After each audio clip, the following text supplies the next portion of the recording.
What do you make of all this news around Biden's mental acuity and the finger pointing on who knew? Yeah, well, you know what's funny?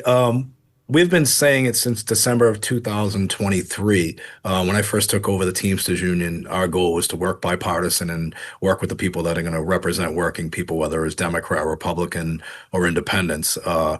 And when we started down that road, it was ironic how fast the Democrats turned on us. Some of them, they were very vindictive, very critical. But we knew that, President Biden was failing. We could tell. I mean, you didn't have to be a rocket scientist or a medical professional to figure it out.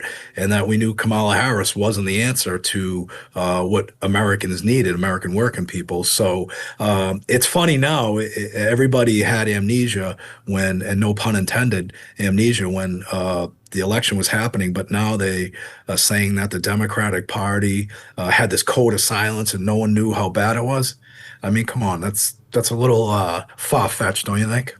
I mean, how did I know?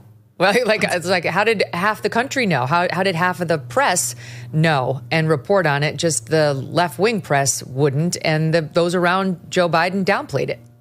Right. And you know what? They did him a disservice.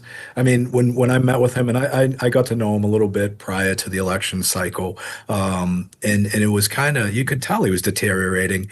And I used to tell people all the time, it kind of looks like elderly abuse, like, people forcing him into doing something he didn't want to do. It's like, you're taking your grandmother or grandfather's license away. It's hard, but it's necessary at times. And I think he got bad advice, and the Democrats are in this position, finger pointing instead of taking a look in the mirror and saying, we're responsible for what we don't agree with in this country. Let's stop blaming everybody and let's blame ourselves for not having a strategic plan and or a vision to what they thought this country needed. And look, I'm a Democrat. There's no running from that. I grew up in the great city of Boston, where I'm very proud, but, we've got to call balls and strikes. And, the candidates that they put forward after Joe Biden pulled out certainly is not the answer for this country.